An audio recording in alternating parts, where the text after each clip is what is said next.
The potato wasn't just food in Ireland, it was life itself. By the 1800s, this humble crop had become central to the Irish existence. The climate was perfect. Yields were huge, the Irish population boomed. Families depended on the potato for sustenance. It was cheap, plentiful and nutritious, but this reliance on a single crop would prove to be a fatal mistake. The Irish were vulnerable, they just didn't know it yet. In 1845, a silent killer arrived on Ireland's shores. It wasn't an army or a plague, but a fungus potato blight.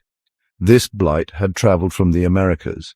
It thrived in Ireland's damp climate. The effects were swift and devastating. Entire fields of potatoes rotted from the inside out. The blight spread like wildfire. It consumed everything in its path. The Irish people watched in horror as their lifeline turned to poison. Hunger gripped Ireland.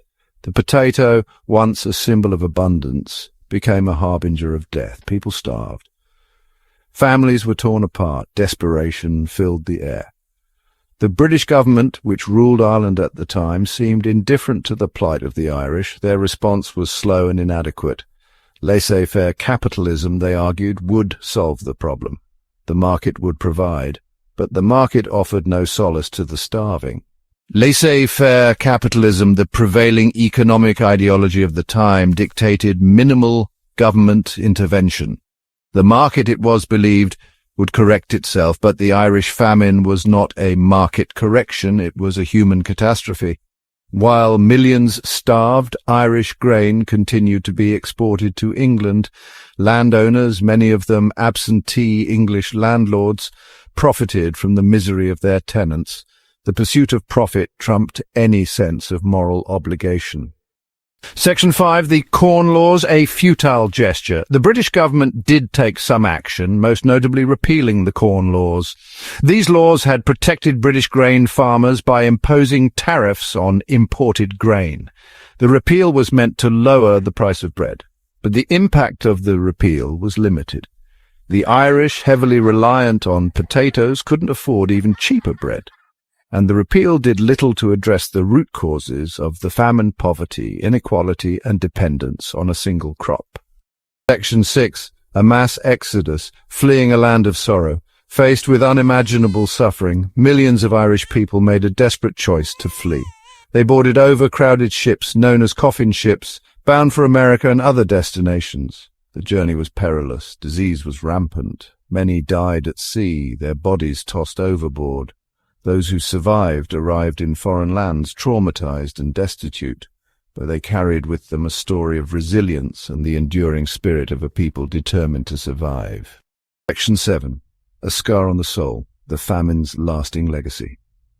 The Great Hunger left an indelible mark on Ireland. 1 million people perished, 1 million more fled, the population plummeted. The famine wasn't just a physical catastrophe, it was a cultural and psychological trauma.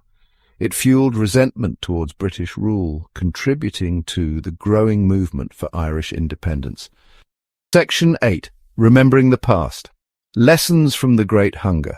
The Irish Potato Famine stands as a stark reminder of the dangers of unchecked capitalism and the devastating consequences of prioritizing profit over human life. It teaches us that true freedom requires social responsibility, a commitment to justice and equality. It reminds us that we are all interconnected and that the suffering of one is the suffering of all. Section 9. Conclusion. A call for humanity. The story of the Great Hunger is a story of human suffering on an unimaginable scale. It is a story of greed, indifference, and the failure of systems to protect the most vulnerable. But it is also a story of resilience, compassion, and the enduring human spirit. As we remember this tragic chapter in history, let us honor the memory of those who perished by working towards a more just and equitable world. A world where famine is not a consequence of poverty, but a relic of the past.